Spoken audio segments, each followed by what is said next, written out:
Paramatmane Namaha. Yatart Gita. Srimad Bhagavad Gita. Summary.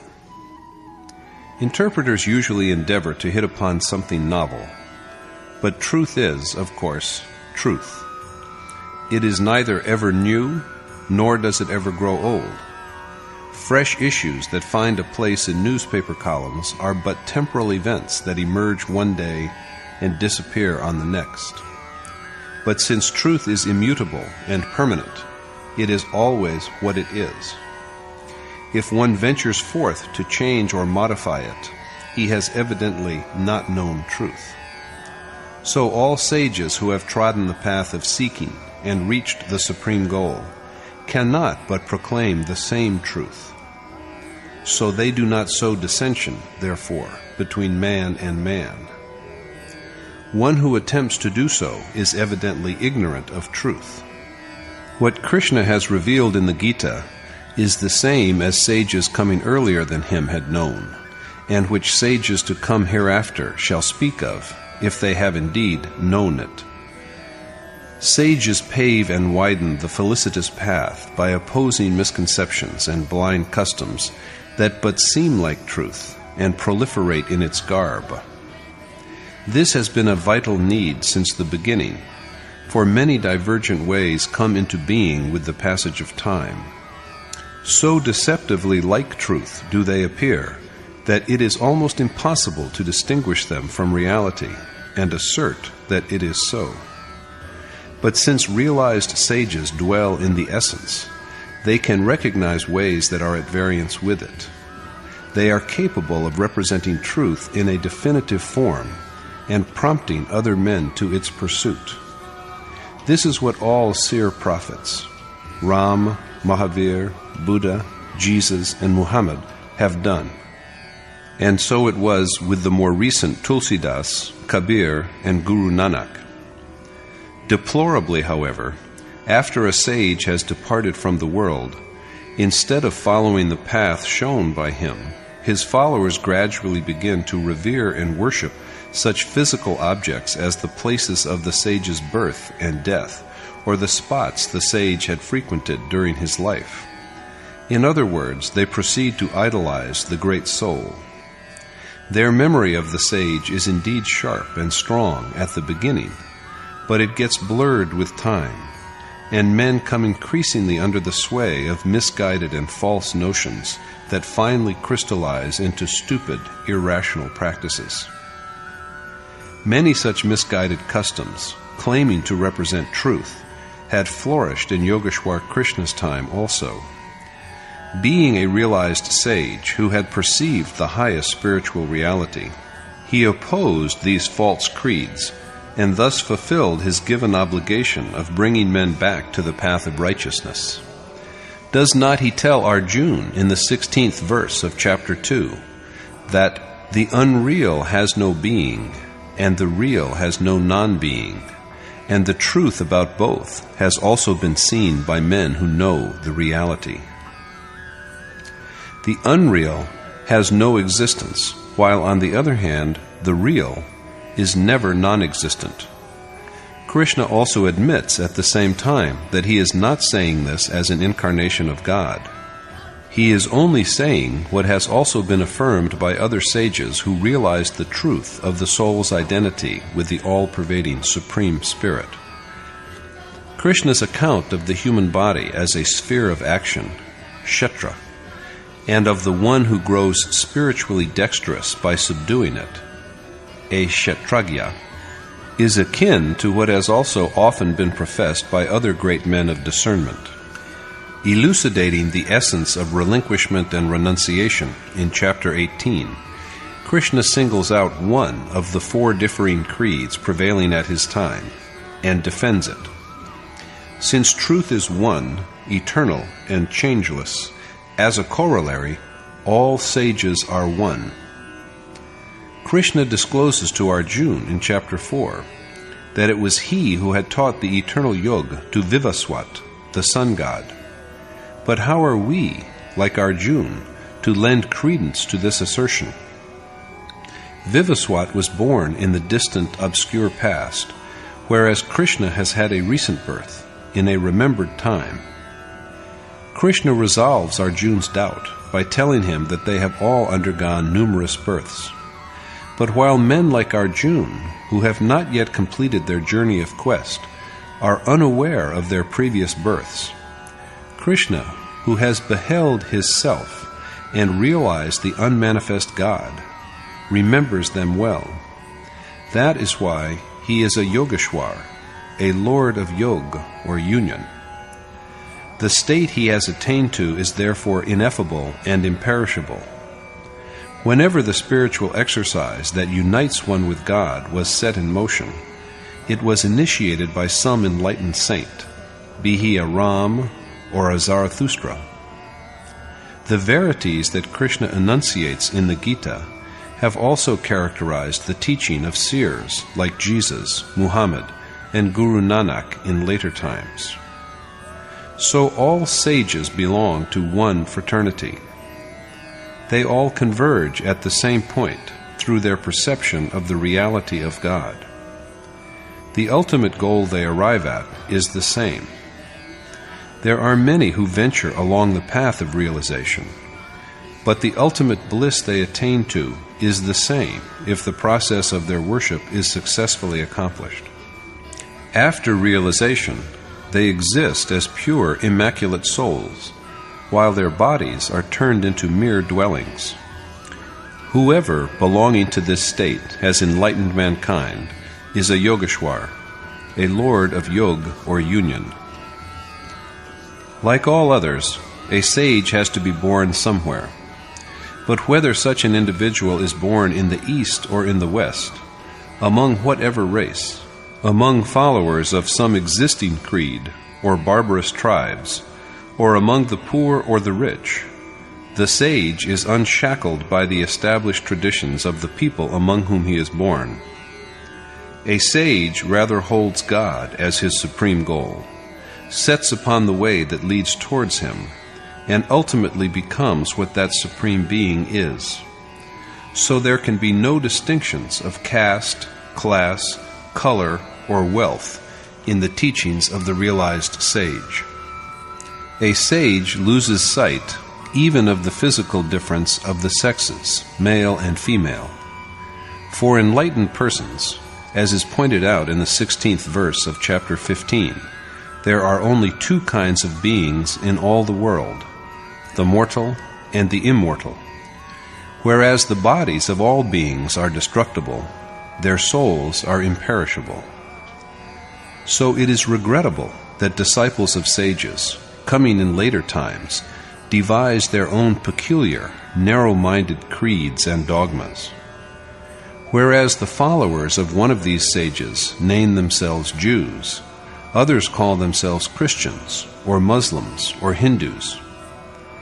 A realized sage is quite unconcerned with such denominations and barriers, for such a person is above community and caste. Such an individual is but a seer, a soul of enlightenment and realization, and any attempt to mix them up with a social setup is an error. No sage teacher is therefore to be castigated or spoken ill of, irrespective of among whom they are born or of any sectarian bias by which such a sage is venerated by members of a certain creed. The sage is impartial, and so by denigrating such a person, we but sap the omniscient God who dwells within us, alienate ourselves from him, and do injury to the self. An accomplished sage is thus the one earnest benefactor we have in the world. Possessed of knowledge and discernment, the sage alone can bestow the highest good upon us. So it is our primary duty to cultivate and cherish goodwill for him or her, and we only dupe ourselves if we deprive ourselves of this feeling of friendliness and reverence. A sore, long-standing problem of India, proselytization, conversion from one religious creed to another, has engendered sentiments so irrational and violent that today they are threatening the very existence of the country. That makes it necessary that we approach the problem objectively and with an open mind, so that we can have a clear grasp of its genesis and implications. The questions that need to be answered are: who is to blame for our mass conversions? In what way have the proselytizers been better or worse than the people they have converted? Since God is one, and the truth, or Dharma, is also one and universal, is it really possible for men to change from one faith to another? Do they have a different God by just changing their name and way of life? That proselytization has so grievously affected the one country that may rightfully boast of having been the cradle of the eternal Dharma is a disgrace for which we all have to hang our heads in shame. But this is not enough, and we should give careful thought to the circumstances that have brought India to her sorry state of today.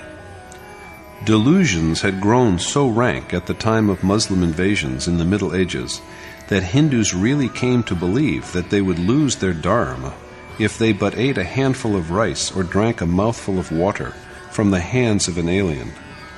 Convinced that they had been stripped of their Dharma, thousands of Hindus took their own life. They knew well how to die for their Dharma, but they had no awareness at all of what that Dharma was. There was no consciousness whatsoever of how the eternal, imperishable soul, unsullied by any material object, could not die by a mere touch. Even physical bodies are killed by some weapon or the other, but Hindus were bereft, they thought, of their Dharma by mere touch. However, it was certainly not Dharma that was destroyed. What really met with destruction was just a body of misconceptions. Mujasuddin, the Kaji of Bayana, promulgated a law during the reign of Feroz Tughlaq that Muslims had the right to spit into a Hindu's mouth because the Hindu had no faith of his own, and he would be redeemed by a Muslim spittle. Mujasuddin was not really unjust in doing so. If spitting into a mouth could convert only one Hindu to Islam, spitting into wells converted thousands. The real tyrant of the age, thus, was not the alien invader, but the Hindu society itself. Have they who have been converted, we may ask, gained Dharma? Conversion from one way of life to another is not Dharma. Moreover, the proselytizers also were by no means men of Dharma. At heart, the proselytizers were even worse victims of certain misconceptions, and it was such a pity that ignorant Hindus fell unheeding into the pitfalls of these delusions. In order to reform backward and ignorant tribes, Muhammad had laid down a framework of social order to regulate marriage, divorce, inheritance, borrowing and lending, usury, evidence, oath-taking, atonement, penance, occupation and living, and conduct. He had also forbidden idolatry, adultery and fornication, stealing, intoxicants, gambling, and certain kinds of improper marriages. But instead of being Dharma, or truth, all these measures were only an attempt at some sort of social organization by which the Prophet had endeavored to divert the lust-ridden society of his time towards his own teachings. But while this aspect of Muhammad's teachings has always been given prominence, little thought is given to his concept of Dharma. He has laid it down that Allah holds to account the man, even a single breath of whose is bereft of consciousness of the Almighty, just as he condemns a sinner for his iniquities, and the punishment for which is perpetual damnation. How many of us can sincerely claim that we have lived according to this ideal? Muhammad provided that the man who harms none, not even beasts, is enabled to hear the voice of God. This was said for all places and times, but the Prophet's followers have changed the import of the decree altogether by assigning a unique position to the Grand Mosque at Mecca. It is here that one must not pluck a blade of grass, nor slaughter a beast, nor cause harm to anyone. Thus Muslims also have been caught in traps of their own making, and it is more often than not forgotten that the Grand Mosque is but a monument to cherish and perpetuate the Prophet's sacred memory. Among others, the true import of Islam was understood by Tabrej, by Mansur, by Iqbal, but they were all victimized and persecuted by religious fanatics and bigots. And so was Socrates poisoned, allegedly for conspiring to convert people to atheism. Since Jesus toiled even on the Sabbath and conferred vision on the blind, the same charge was leveled against him, and he was crucified. As a further example, in India, even today, people who earn their subsistence from a place of worship, a religious order or sect, or from a seat of pilgrimage, raise a great hue and cry that faith is imperiled whenever a sage speaks of reality. They can only oppose truth and do nothing else because they regard its propagation as a threat to their livelihood. Like the persecutors of Socrates and Jesus, such so-called religious people have also either forgotten or deliberately turned a blind eye to why a certain sacred memory had been preserved in a monument in the remote past. Sages are familiar with all kinds of conduct, external and internal, practical and spiritual, and also of worldly conduct and the ideal conduct enjoined by scriptures. For without such comprehensive knowledge, they cannot frame laws to regulate social life and behavior and a decorous order. Vashishta, Shukracharya, Yogeshwar Krishna himself, Mahatma Buddha, Moses, Jesus, Muhammad, Sant Ramdas, Dayanand, and hundreds of other sages like them have done the same. But their social, worldly provisions are at best of a temporal nature. Bestowing material benefits on society is not a question of eternal truth or Sanatan Dharma, because physical problems are here today and gone tomorrow. Though undoubtedly useful in a given time and situation, worldly dispensations by sages are also therefore valid only for a limited period, and as such, they cannot be accepted as a timeless order. Sages do operate as lawgivers, and they have rightly exerted themselves for the eradication of social evils.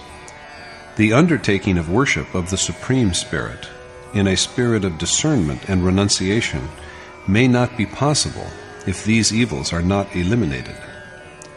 Apart from this, certain allurements need also to be provided in order to divert men who are too engrossed in the world to the state in which they can secure an awareness of truth. But the social order that sages have envisaged to achieve this, and the words they have employed to formulate this order, do not constitute Dharma. They only cater to people's needs for a century or two, and are cited as precedents for a few centuries more, but they are certainly rendered lifeless with the emergence of fresh exigencies over the span of a millennium, or at most two. The sword was an essential feature of the martial organization laid down by Guru Gobind Singh for the Sikhs. But what is the validity of carrying a sword in the changed circumstances of today? Jesus rode asses, and he forbade his disciples to steal asses. But whatever he said of these simple creatures has been rendered irrelevant today, because people around the world rarely use asses as a means of conveyance. In the same way, Yogeshwar Krishna attempted to impose a certain order on contemporary society according to the needs of the time, accounts of which are found in such works as the Mahabharata and the Bhagavad.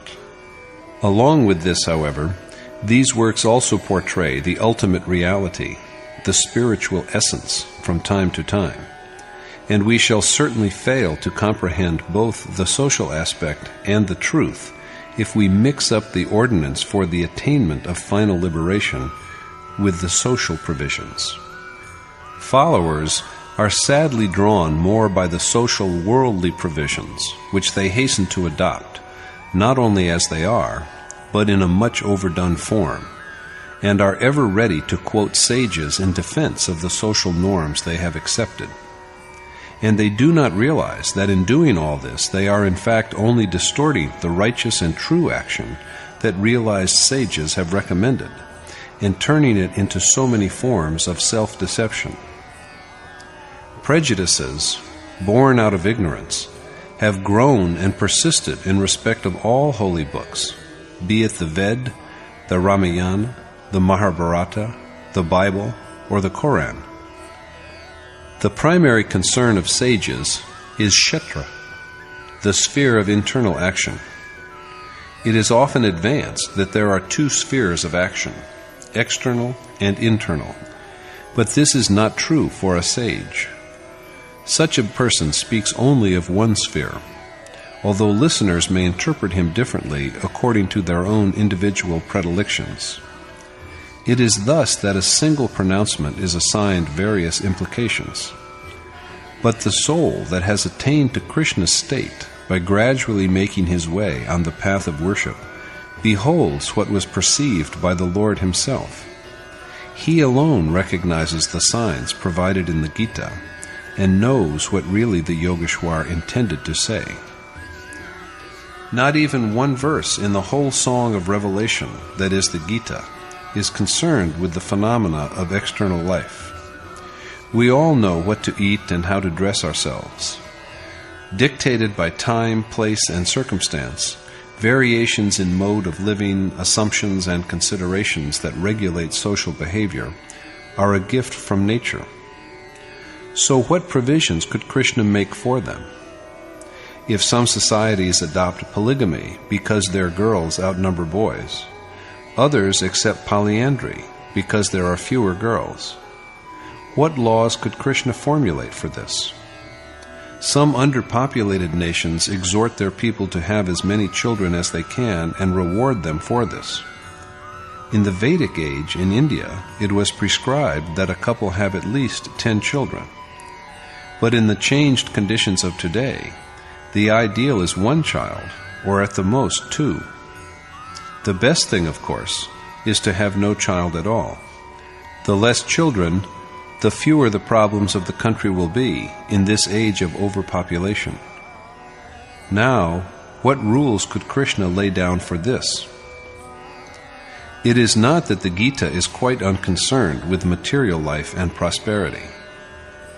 Krishna promises in verses 20 through 22 of chapter 9, "Men who do the pious deeds enjoined by the 3 Ved, who have tasted nectar and freed themselves from sin, and who wish for heavenly existence through worshipping me by yajna, go to heaven and enjoy godly pleasures for their virtuous acts." It is said that God grants what the worshippers desire. After enjoying the joys of heaven, however, they have to return to the mortal world, the world that is governed by the 3 properties. But since they abide in God, the ultimate bliss, and are protected by Him, they are never destroyed. It is also God who gradually liberates them by fulfilling their yearning for enjoyment and thus setting them on the way that leads to the highest good. But material prosperity is only an incidental concern of the Gita, and it is in this respect that it is different from the Ved. There are numerous allusions to the books of the Ved in the Gita, but the books of the Ved are altogether only milestones. The seeker has no use for them after he has reached his destination. So Arjuna is prompted in the 45th verse of chapter 2 that since all the books of the Ved provide illumination only within the limits of the 3 properties of nature, he should rise above them, liberate himself from the incongruities of joy and grief, rest on that which is constant, and be equally indifferent towards the acquisition of what he does not have and the protection of what he does have, so as to devote himself intently to the self within. In the very next verse, it is added that the worshipper has no need for the books of the Ved after final liberation, just as a man has no need for a measly pond when there is the infinite ocean all around him. There is also the suggestion here that the one who goes beyond the books of the Ved, by knowing God, is a Brahmin. So although the usefulness of the books of the Ved does come to an end for worshippers of the Brahmin class, there is no doubt about their utility for others. Krishna proclaims in the 28th verse of chapter 8 that after having secured knowledge of the essence of God, the yogi goes beyond the rewards of Vedic scriptural study, sacrificial rites, penance, and charity, and thus attains to absolution. That also means that the Ved scriptures endure, and that performance of the ordained yajna is incomplete so long as the ultimate state has not been achieved. As it is pointed out in chapter 15, he who knows God, the root of the ashwath tree that the world is a knower of the Ved. That knowledge, however, can be had only by sitting devotedly at the feet of a noble sage teacher. Rather than a book or seat of learning, the mode of worship that this mentor enjoins is the source, the spring of that knowledge, although it cannot be denied that holy books and centers of formal instruction are intended to steer one in the same direction. According to the Gita, there is only one God. The whole pantheon of lesser gods and goddesses worshipped by Hindus is a stark reminder of how the spirit of Dharma gets ignored and the letter predominates, giving rise to countless perversions. Since the ordained task is an internal process of the mind and the senses, how fitting is it to build external places of worship, such as temples and mosques, and to adore idols or symbolic representations of gods and goddesses? Ideally, Hindus are followers of the eternal truths of Sanatan Dharma, values and virtues that awaken the immutable eternal God within man's heart, and thus enable him to realize his self. Pursuing and delving deep into eternal truths, their forebears had disseminated their insights and revelations all over the world. Irrespective of the part of the earth he hails from, one who treads the path of reality is essentially a believer in Sanatan Dharma, the eternal truth. Overridden by desire, however, Hindus have gradually lost sight of reality and become victims of a host of misconceptions. Krishna emphatically warns Arjuna that there are no entities like gods. Whatever be the power a man devotes himself to, it is only God who stands behind the object of his adoration to reward him. It is God who sustains all worship, for he is all-pervading. Truly, therefore, the worship of other gods is unlawful, and its fruits are perishable. Only those ignorant men whose minds have been held to ransom by desire worship other gods, and their objects of worship vary according to their native inclinations. While gods are the object of adoration by good and virtuous men, demons and yaksha are worshipped by those who are given to passion and moral blindness, and ghosts and spirits are venerated by men of ignorance. Many of these worshippers even subject themselves to severe and grievous austerities. But, as Krishna enlightens Arjuna, all such worshippers of improper objects impair not only their physical beings, but also God who dwells within them. Such worshippers should therefore be deemed as surely possessed of an unrighteous, evil disposition. Since God abides in the hearts of all beings, it is binding on everyone that he takes refuge in him alone. The true place of worship is therefore not external, but within the realm of the heart. Yet people are drawn towards and worship even such unworthy objects as rock, water, mere structures of brick and mortar, and a host of inferior divinities. To these objects they also sometimes add an idol of Krishna. What an irony that even followers of Buddhism, who lay such great stress on Krishna's teachings, have sculpted images of their mentor Buddha, who had all his life condemned idolatry. They have forgotten the words spoken by their noble teacher to his beloved pupil Ananda. Waste not your time, Ananda, on the worship of one who is in the state of being. This is not to insist, however, that places and objects of divine adoration, like temples, mosques, churches, seats of pilgrimage, idols, and monuments, have no value whatsoever. Most significantly, they keep alive memories of bygone seers, so that people may constantly remember their ideals and achievements. Among these sages there have been women as well as men. Sita, Janak's daughter, had been a Brahmin girl in her previous life. At her father's prompting, she had subjected herself to rigorous penance, but success had yet eluded her.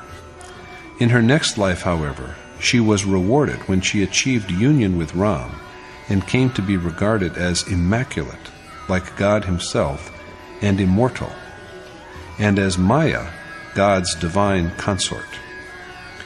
The Indian medieval sage poet, Mira, had a royal birth, but there was an awakening of devotion to God in her heart also. Struggling with many hurdles, she at last emerged triumphant. Shrines and monuments have been erected to commemorate her, so that the community may imbibe spiritual life from her pious example. Be it Mira or Sita or any other visionary who has sought for and perceived reality, each of them is an ideal for us, and we should follow in their footsteps. But what greater folly can there be than assuming that we have discharged our moral obligation by merely offering flowers and applying sandal paste to these exemplars? If we but look at some relic of one whom we regard as an ideal, we are overwhelmed by the sentiment of loving devotion. This is as it should be, for it is only by the inspiration provided by him and by his guidance that we can move ahead on our spiritual journey. It should be our purpose to advance step by step towards the point where we become what our ideal is. This is true worship.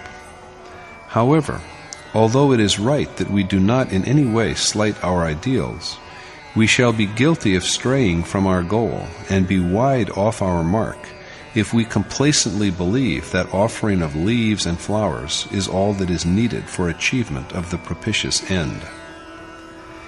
As for gaining wisdom from our ideals and acting upon it, whatever we call them, a hermitage, monastery, temple, mosque, church, mat, vihar, or gurudwar, each one of them does have its merit provided it is marked by genuine spiritual concern.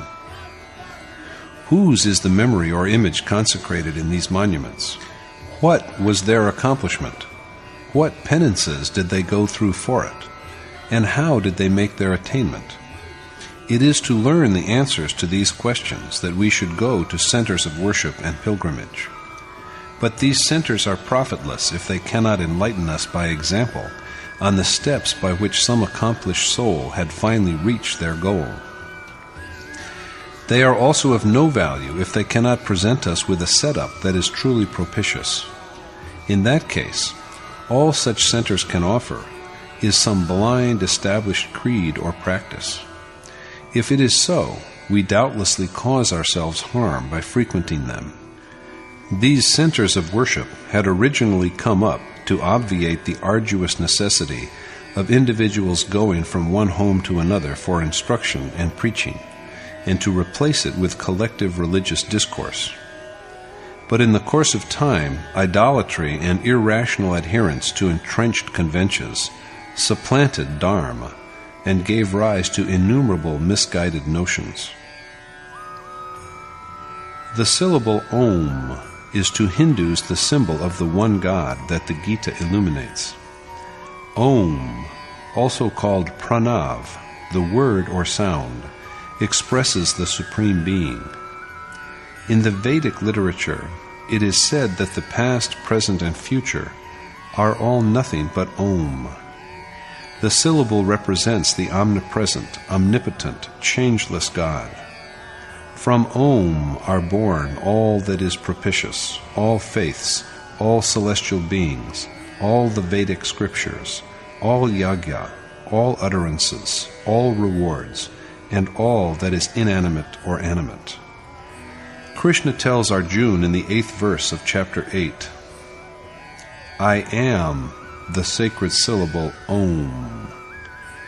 In the following chapter it is said, He who departs from the body intoning Om, God in word, and remembering me, attains to salvation.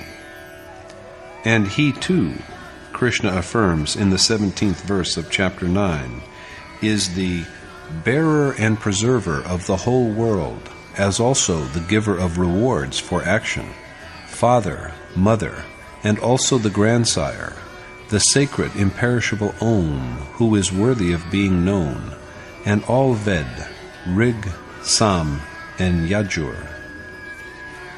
In chapter 10 he calls himself Om among words, and the vowel Akar among the letters of the alphabet, the first sound of the sacred Aum.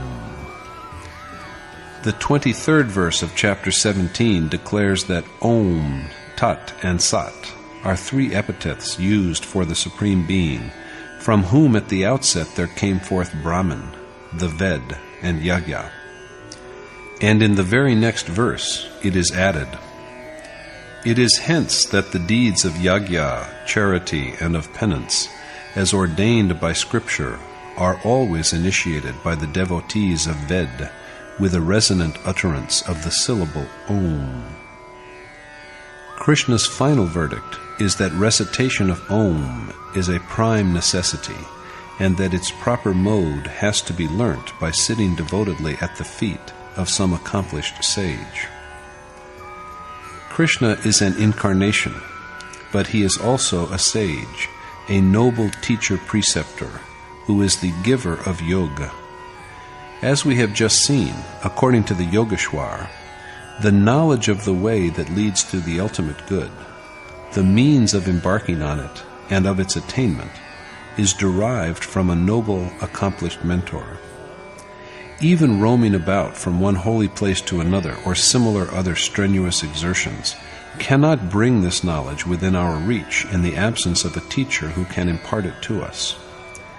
In the 34th verse of chapter 4, Arjuna is advised to obtain this knowledge from sages through reverence, inquiry, and guileless solicitation, for only these wise souls who are aware of the reality can initiate him into it. Close proximity to an accomplished sage, the asking of sincere questions of him, and the rendering of humble service to him can constitute the means of realization. Only by pursuing this course can Arjuna finally bring his spiritual quest to fruition. The vital importance of the accomplished teacher-preceptor is again emphatically stated in chapter 18. Whereas the way of securing knowledge, the worthwhile knowledge, and the knower constitute the threefold inspiration to action, the doer, the agents, and the deed itself are the threefold constituents of action. According to Krishna's injunction, therefore, an enlightened sage, rather than books, is the primary medium by which action is accomplished. A book only offers a formula, and no illness is healed by memorizing the prescription. The more important thing is its application, its practice. Much has been said about delusions, and we are confronted by them also in regard to action. The Gita sheds light on how these misconceptions came into being. Krishna tells Arjuna in the 39th verse of chapter 2 that both the way of knowledge and discernment and the way of selfless action can effectively sever the fetters of action as well as of its consequence. Practicing them in even small measures successfully liberates one from the terror of birth and death. In both the ways, the resolute deed is one, the mind is one, and the direction is also one. But ignorant minds are riddled with endless contradictions. In the guise of accomplishing action, they invent numerous deeds, rites, and ceremonies. But these are not true action, and Arjuna is exhorted to undertake only the action that is ordained. This action is an appointed course, and it is that which brings to an end the body which has been journeying through one birth to another since time immemorial. This journey can by no means be said to have terminated if the soul has to undergo yet another birth. The appointed action is only one, the action that we call worship or meditation. But there are two ways of approaching it, the way of knowledge and the way of selfless action. Engaging in the deed with a proper evaluation of one's ability, as well as of the profit and loss involved in the enterprise, is the way of knowledge. The one who traverses this path is conscious of what he is today, what change there is going to be in his role on the next day, and that he will ultimately reach the aspired for goal. Since he proceeds with a due awareness and understanding of his situation, this wayfarer is called a rover over the way of knowledge. But the man who steps on the way of selfless action commences his undertaking with a total reliance on the adored teacher. This seeker leaves the questions of profit and loss to his mentor's discretion. So this is also the way of devotion. What is worth noting, however, is that the initial impulse in both cases comes from a noble teacher. Enlightened by the same sage, while one of the pupils embarks on the prescribed task with self-reliance, the other does it by surrendering himself to the mercy of his teacher. So it is that Yogeshwar Krishna tells Arjuna that the ultimate essence that is secured by the way of knowledge is also achieved by the way of selfless action. The seeker who perceives the two as identical is the one who knows reality. The seer who declares both actions as one is Krishna, and the action too, in both cases, is one.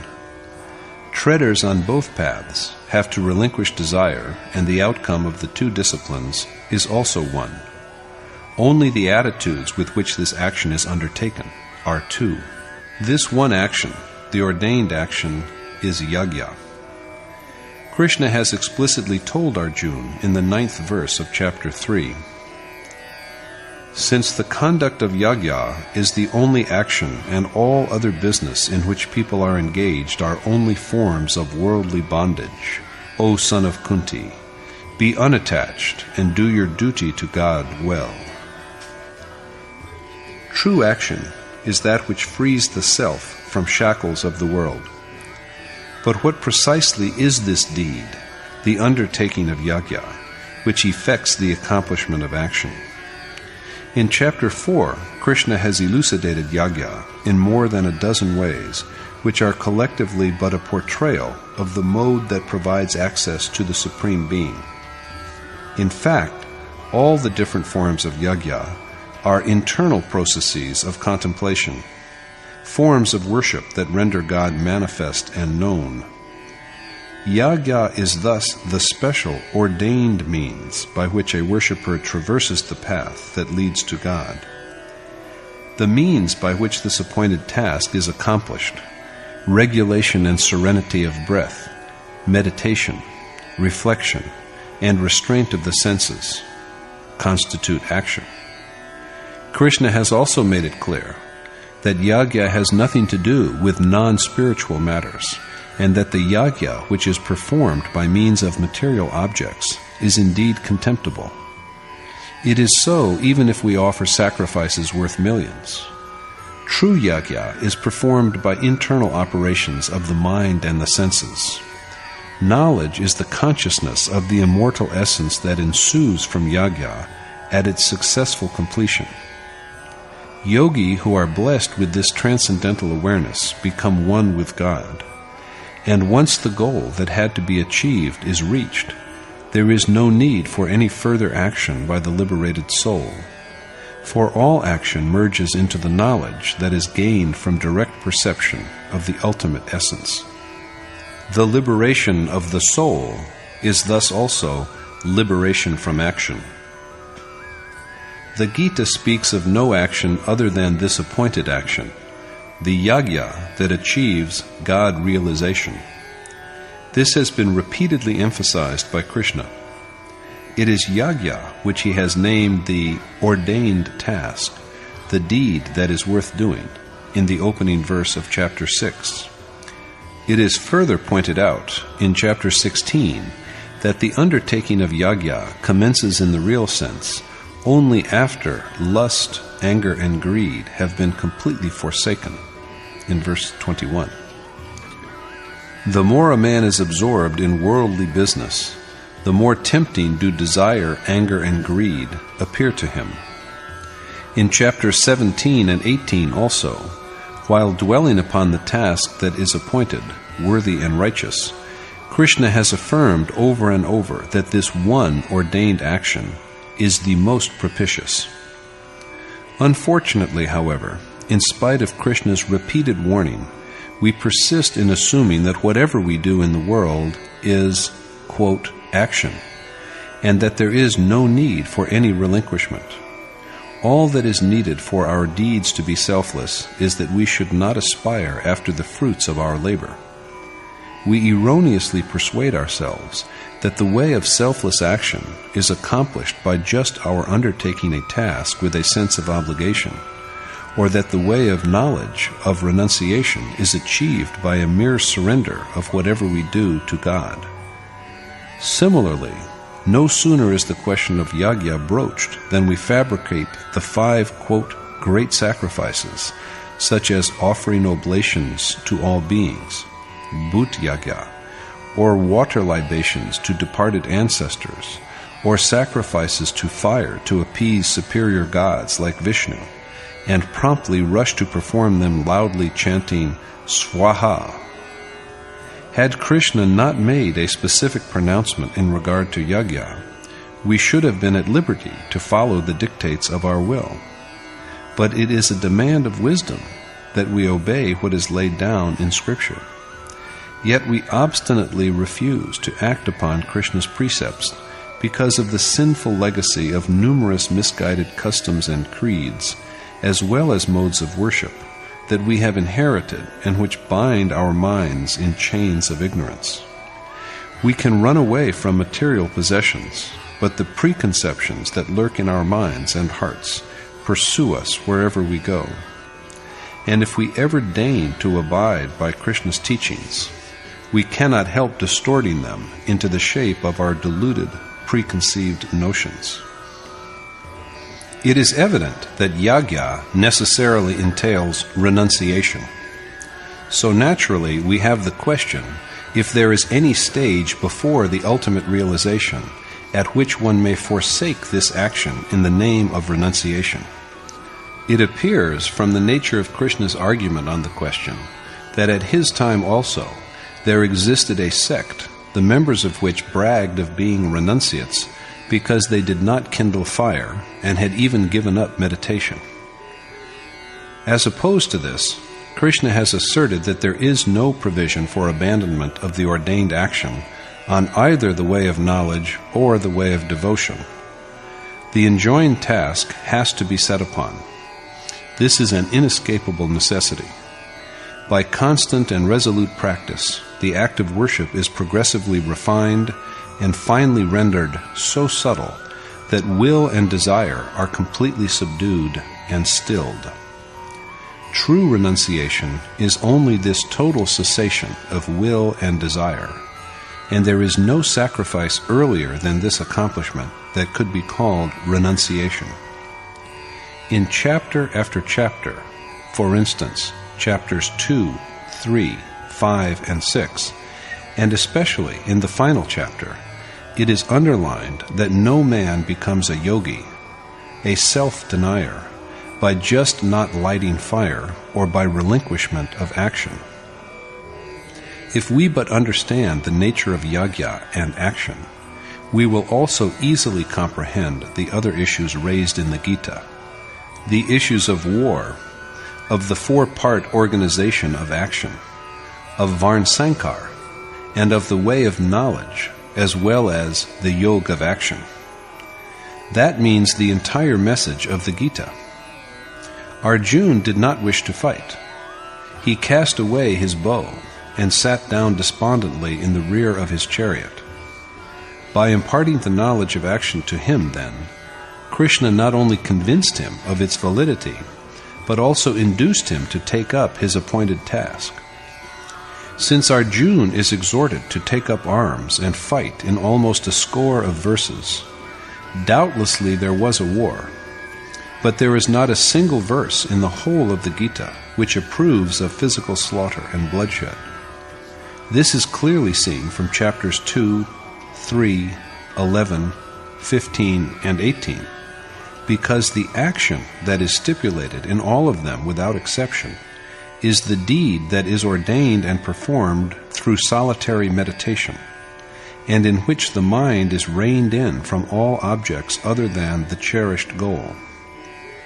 If such is the nature of action envisioned in the Gita, the question of physical warfare simply does not arise. If the propitious way revealed by the Gita is only for those who wish to fight wars, we had better keep it aside. In fact, Arjuna's predicament is one that confronts all of us. His grief and indecision were there in the historical past, and they are with us even today.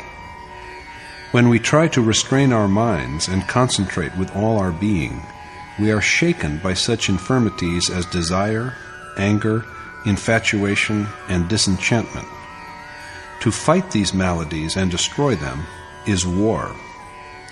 Wars have been and are being fought in the world, but the peace resulting from them is incidental and transitory. True and lasting peace is won only when the self has attained to the state of immortality. This is the only peace after which there is no disquiet, and it can be achieved only by accomplishing the ordained action. It is this action, rather than mankind, that Yogeshwar Krishna has divided into 4 varn, or classes.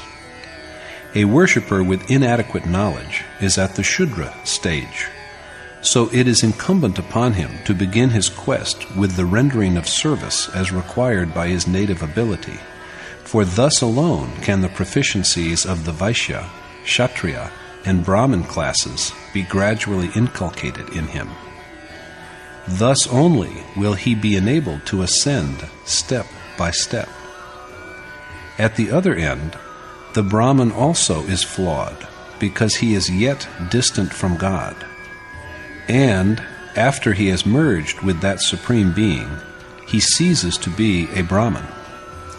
Varn denotes form. A man's form is not his body, but his inborn disposition. Krishna tells Arjuna in the 3rd verse of chapter 17, "Since the faith of all men, O Bharat, is according to their inherent propensity, and man is essentially reverent, he is what his faith is." Every man's character is molded by his faith, and the faith is according to his dominant property. Varn is thus a scale, a yardstick, to measure one's capacity for action.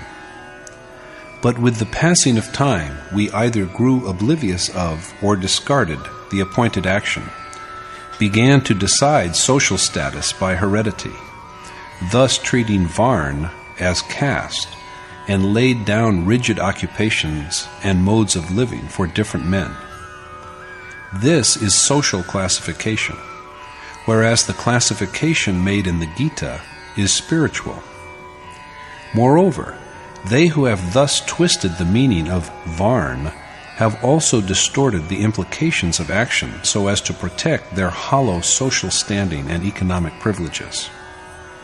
With the passage of time, thus, Varn came to be determined by birth alone, but the Gita makes no such provision. Krishna says that he was the creator of the 4-fold Varn. Are we to assume from this that there was creation within the boundaries of India alone? For castes such as ours cannot be found anywhere else in the world. The number of our castes and subcastes is beyond counting.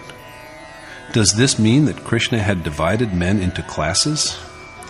The definitive answer to this is found in the 13th verse of chapter 4, where he declares, I have created the 4 classes, or varn, according to innate properties and action. So Krishna has classified action, not men, on the basis of inherent properties.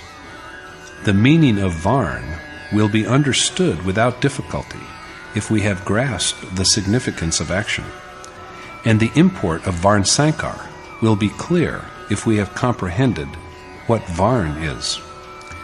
One who deviates from the way of ordained action is varn sankar. The true varn of the self is God himself. So to stray from the path that takes the self to God and to be lost in the wilderness of nature is to be varnsankar. Krishna has revealed that no one can attain to that supreme spirit without setting upon the way of action. Sages of accomplishment who are emancipated neither gain from undertaking action nor lose by forsaking it, and yet they engage in action for the good of mankind. Like these sages, there is nothing that Krishna has not also achieved, but he yet continues to labor diligently for the sake of men who lag behind. If he does not perform his given task well and earnestly, the world will perish, and all men will be varnsankar. In chapter 3, verses 22 through 24. Illegitimate children are said to be born when women turn adulterous, but Krishna affirms that all mankind is under the threat of falling into the varnsankar state if the sages who dwell in God refrain from fulfilling their obligation. If these sages desist from the performance of their assigned task, the unaccomplished will imitate them, discontinue worship, and forever wander in the maze of nature. They will thus become varnsankar, for the immaculate God and the state of actionlessness can be achieved only by an undertaking of the ordained action. Along with his fear of destruction of families in the impending war and the consequent birth of varnsankar, or illegitimate children, Arjuna also gives vent to his apprehension that, deprived of obsequial offerings, the departed souls of ancestors will fall from heaven. Thereupon Yogeshwar Krishna asks him how such a delusion has come over him. Pronouncing that obsequial offerings are but an instance of spiritual ignorance, the Lord points out that the soul changes from a tattered, ravaged body to a new one, just as a man discards worn-out clothes to put on new apparel. Since the physical body is mere clothing, and, rather than dying, the soul just changes from one apparel to another, who is it that we endeavor to appease and sustain by making all these obsequial offerings? That explains why Krishna declares the practice an example of ignorance. Stressing the same again, Krishna adds in the 7th verse of chapter 15, The immortal soul in the body is a part of mine, and it is he who draws the 5 senses and the 6th, the mind, that dwell in nature. The soul carries along the properties and mode of the mind and the 5 senses of the body, from which he departs and takes them into his new body. When the next body, equipped with all the means of physical enjoyment, is immediately assured to the soul, to whom do we offer the obsequial flower cakes and libations? As the soul discards his old body, he at once assumes another, and there is no interruption between the 2 events. Imagining, therefore, that the souls of our deceased ancestors of 1,000 or more generations are lying somewhere waiting to be fed and offered drinks by their living descendants, as well as shedding tears of sorrow over the fancied fall of these souls from their non-existent heavenly abode, cannot be but an instance of ignorance. Arjuna's anxiety over Varnsankar and the fall of the souls of the departed forebearers from their celestial home naturally draws one's attention to the questions of sin and piety. Numerous misconceptions also prevail in regard to what is virtuous and what is impious, the righteous and the unrighteous. According to Yogeshwar Krishna, the man who is afflicted with the maladies of lust and anger that arise from the property of spiritual ignorance, and whose hunger for carnal enjoyment is insatiable, is the most abject sinner. In other words, covetousness is the chief among all sins. Lust and desire, dwelling in the senses, mind, and intellect, are the fountainhead of sin. No amount of washing the body can make us clean if iniquity lurks within the mind.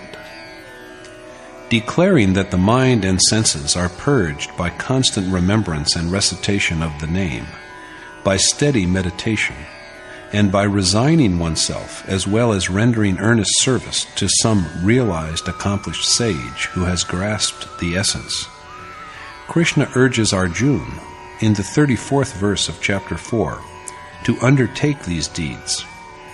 Arjuna is exhorted to obtain the knowledge into which all action is at last merged from sages through reverence, sincere inquiry, and innocent solicitation.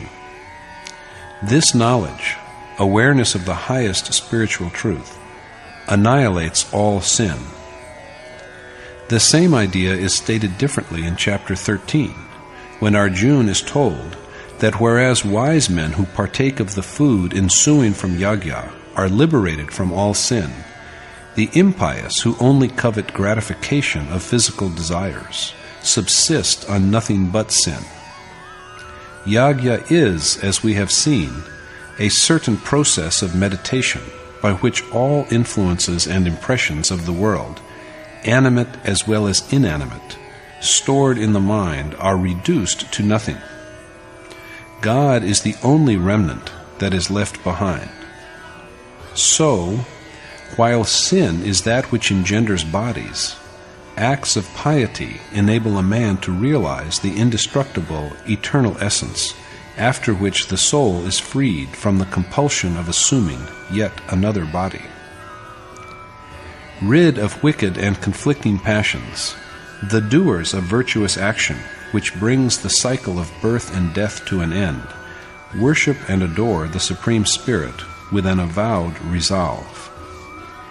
Krishna tells Arjuna in the 29th verse of chapter 7, "They who are aware of God, the identity of the Supreme Spirit and the individual soul, and of all action, find shelter under me and strive for liberation from the cycle of birth and death."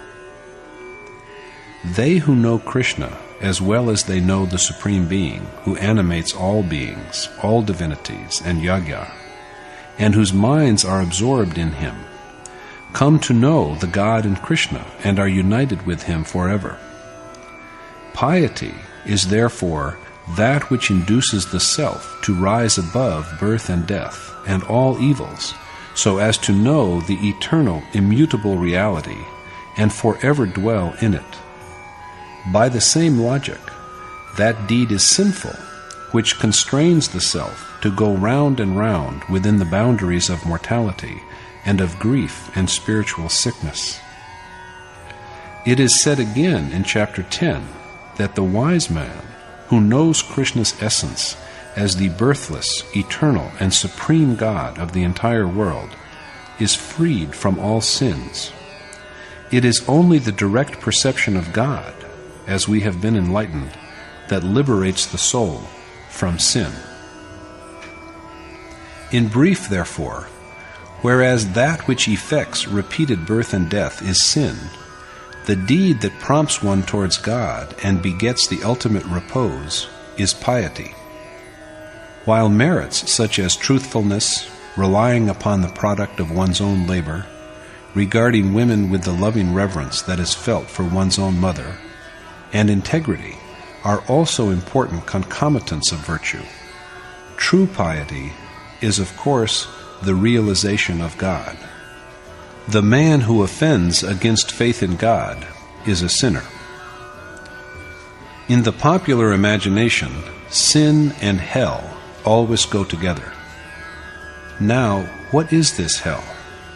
It has been described variously as a bottomless pit, as an inferno, and as an underworld.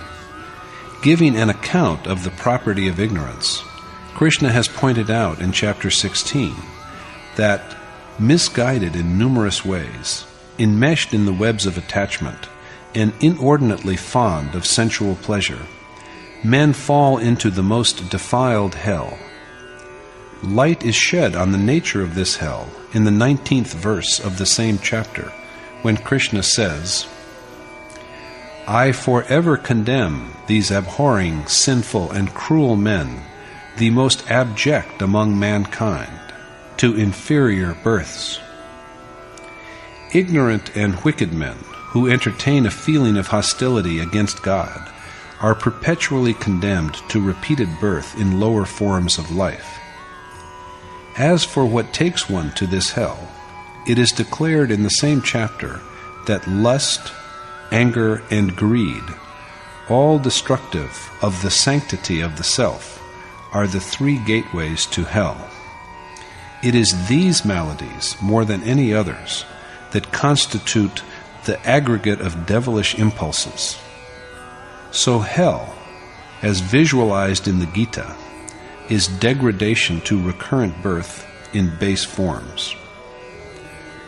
After having viewed all the different, scattered strands that go into the making of the Gita, it will now be opportune to dwell upon the composite view of Dharma that emerges from the scripture. It may be claimed without any impropriety that Dharma, properties and conduct that enable a man to realize his self, is the overriding concern of the Gita. According to Krishna in chapter 2, verses 16 through 29, the unreal never exists and the real is never without existence at any time. God alone is real, permanent, indestructible, changeless, and eternal. But he is beyond thought, imperceptible, and quite above the flutterings of the mind. Action is the name of the mode by which a man attains to God after subduing his mind. Putting this mode into practice is Dharma, which is a trust or obligation. As Krishna has told Arjuna in the 40th verse of chapter 2, "Since selfless action neither wears out the seed from which it sprang, nor has any adverse consequence, even a partial observance of it liberates one from the dire terror of repeated birth and death." So, the undertaking of this action is Dharma. This appointed action has been classified into 4 categories on the basis of the seeker's inherent ability. At the initial stage, when a man sets upon the way of seeking after a due understanding of his task, he is a Shudra. But he is elevated to the rank of a Vaishya when his hold upon the means gets steadier. At the 3rd stage, the same worshipper is promoted to the yet higher status of Kshatriya, when he gains the ability to oppose the conflicts of nature. The awakening of true knowledge that is transmitted by the voice of God himself, and which bestows on one the ability to rely upon that God and become like him, transmutes the seeker into a Brahman. Hence it is that Yogeshwar Krishna lays down in the 46th verse of chapter 18 that engaging in action that is in harmony with one's native disposition is swadharma.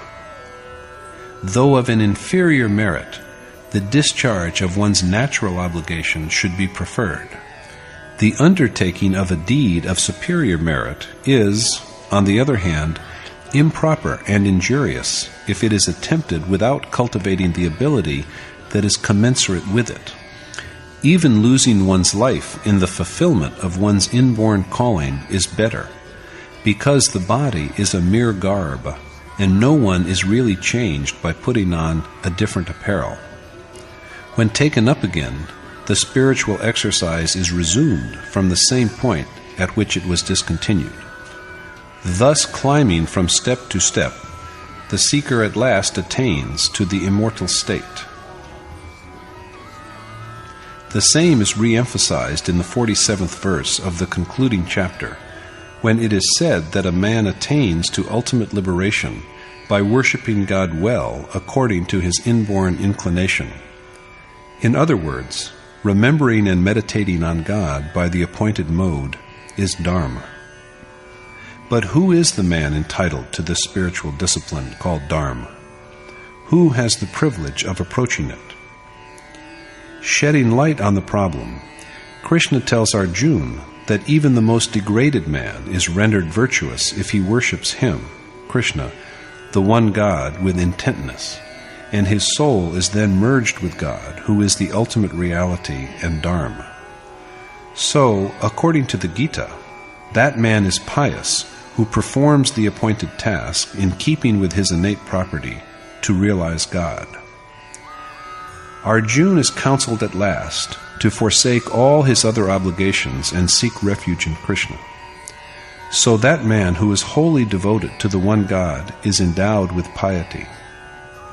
To dedicate oneself thus to God is Dharma.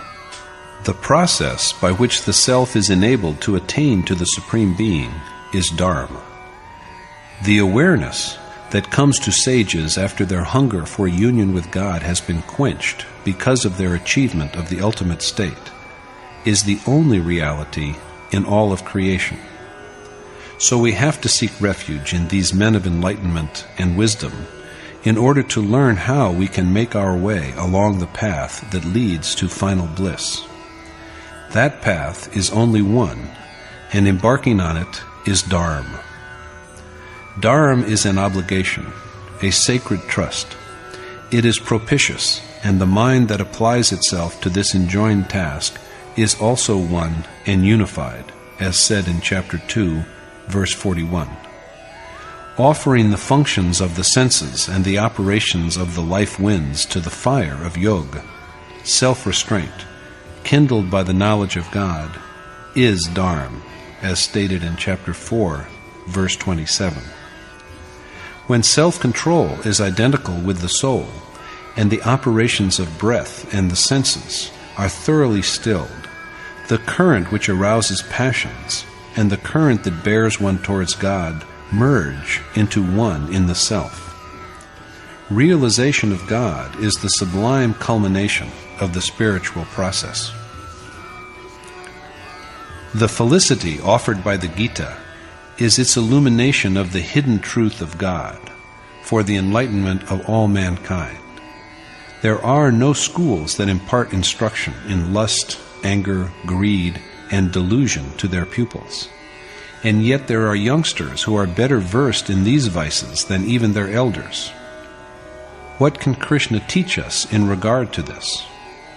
There was a time when pupils were initiated into the books and scripture of the Ved and trained in the martial skills of archery and wielding maces.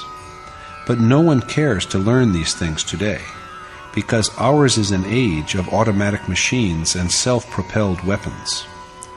What can Krishna say about these matters? What provisions for the external physical life can he possibly make? In the olden days, yagya was performed to invoke rains, but today we do that by mechanical means. In the past, crops were almost wholly dependent on rains, but now there is artificial irrigation and we have the much vaunted green revolution. What can the Yogeshwar say about all this? That is why he has frankly admitted that bound and constrained by the properties of nature, the physical life of man grows and changes according to circumstance. It is these properties that shape the different forms of external life. Knowledge of the physical world has grown tremendously and bifurcated into numerous branches. But there is a reality that transcends all this physical knowledge. It is always there with every one of us, but unfortunately we are oblivious of it. We neither know it nor can recognize it. It is the memory, the awareness of this sublime reality that slips from Arjuna's mind, but he recovers it by listening devoutly to Krishna's sacred message that is enshrined in the Gita. The memory that comes back to Arjuna is the memory of God who dwells in the realm of every heart and is yet so far away. It is every man's aspiration to approach that supreme essence, but he does not know the way. How unfortunate it is that we know all other ways, but are ignorant of this one unique way that takes us to ultimate happiness. The shroud of nescience, of not knowing, that envelops us is so thick that the mind fails to penetrate it and get at the truth. Conscious of the ignorance that lies like a dense mantle over men's minds, the Yogeshwar, Krishna, knower of man's innermost secrets, has in his infinite grace illumined the hidden truth, the unmanifest truth in the Gita, for the enlightenment of all of us. As for the language in which his teachings are enshrined, it is so simple, direct, and lucid that no reader can either misconstrue it nor experience any difficulty in comprehending it. The way that Krishna has revealed for the attainment of the ultimate essence is the Gita's most precious and indeed inestimable gift for the good of all humanity. The Gita embodies a spiritual precept that is complete in every respect. This precept is found in the scriptures of the Ved also, and they are among the sublimest of holy books. The Upanishad are their abstract, and the Gita, the song of the Lord, embodies the essence of all of them. Since a sequestered life, restraint of the senses, and constant reflection and meditation are essential requirements of the ordained action, it is often asked of what use the Gita can be to householders. That is like saying that the Gita is only for sadhus or hermits, for men who have renounced the world and all. But this is not true. Although the Gita is primarily for people who tread the path of spiritual quest, it is also in good measure for those who aspire to step on it. This song of revelation is for all men, and it is especially salutary for householders, for people who are rearing a family and struggling to support and sustain it, because such persons stand at the point where action is commenced. Krishna tells Arjuna that the initial step taken in the undertaking of selfless action is never destroyed. Attempted in even a small measure, it at last provides liberation from the terror of birth and death. Now who besides an overburdened and harried householder is expected to act in a small measure? He has so little time to devote to the task. Arjuna is told in the 36th verse of chapter 4, "Even if you are the most heinous sinner, the ark of knowledge will carry you safely across all evils." Now, who possibly is expected to be the greater sinner? The man who is incessantly absorbed in spiritual seeking, or the man who only contemplates embarking on it? So the Garhastya order, the order of the householder, is the stage that marks the beginning of action. In chapter 6, Arjuna asks the Lord, "What is the end, O Krishna, of the feeble worshipper whose inconstant mind has strayed away from selfless action, and who has therefore been deprived of perception, which is the final outcome of yoga? Is it that this deluded, shelterless man is dissipated like scattered clouds, deprived of both God realization and worldly pleasures?" Krishna then proceeds to assure his friend and disciple that even this irresolute person who digresses from yoga is not destroyed, for one who has performed good deeds never comes to grief.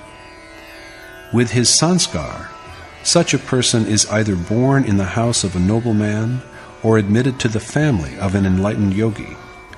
Such a person is thus on both ways induced to worship, and treading this appointed path through several births, such a person finally achieves the ultimate state.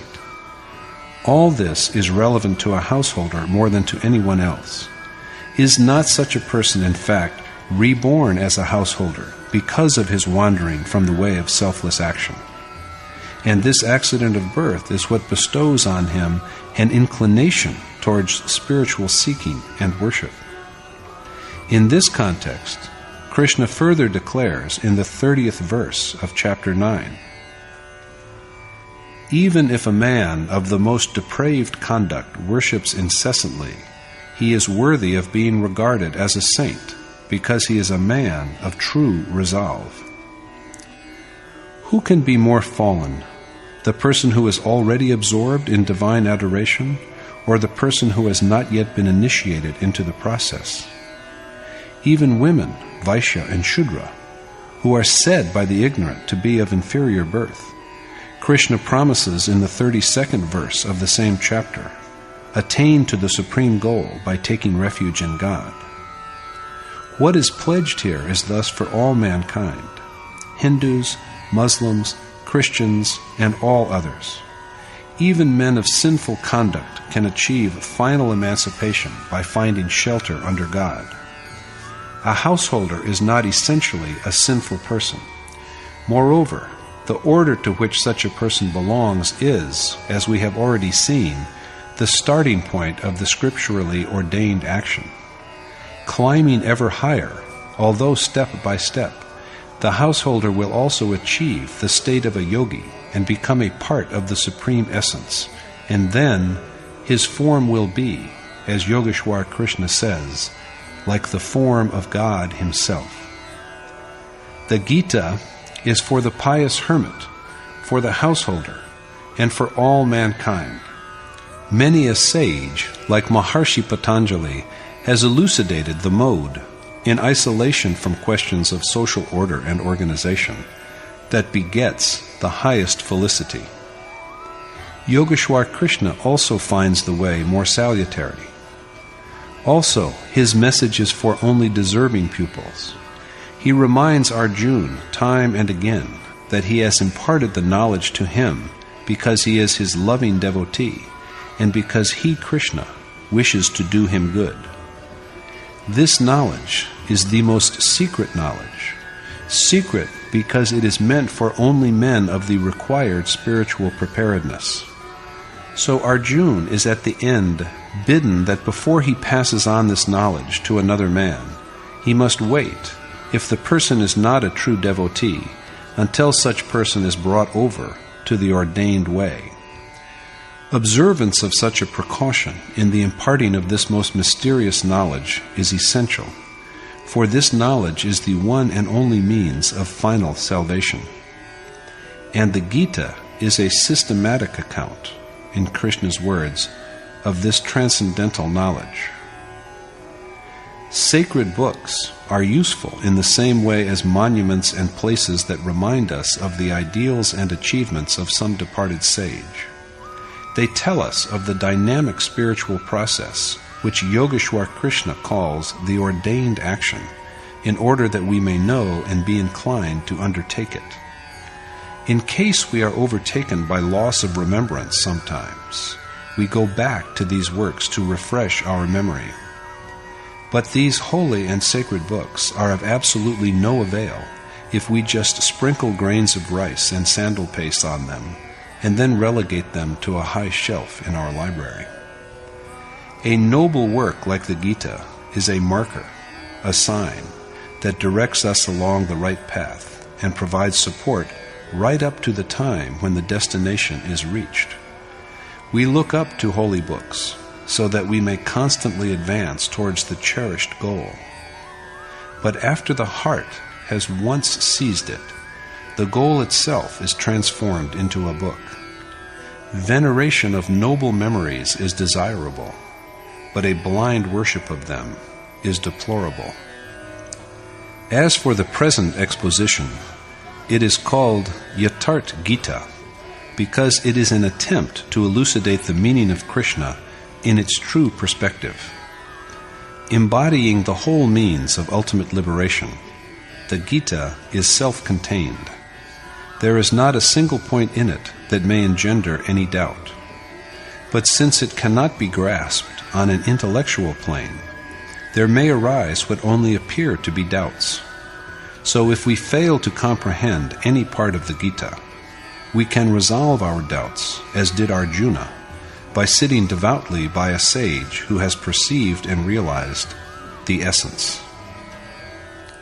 Hari Om Tat Sat.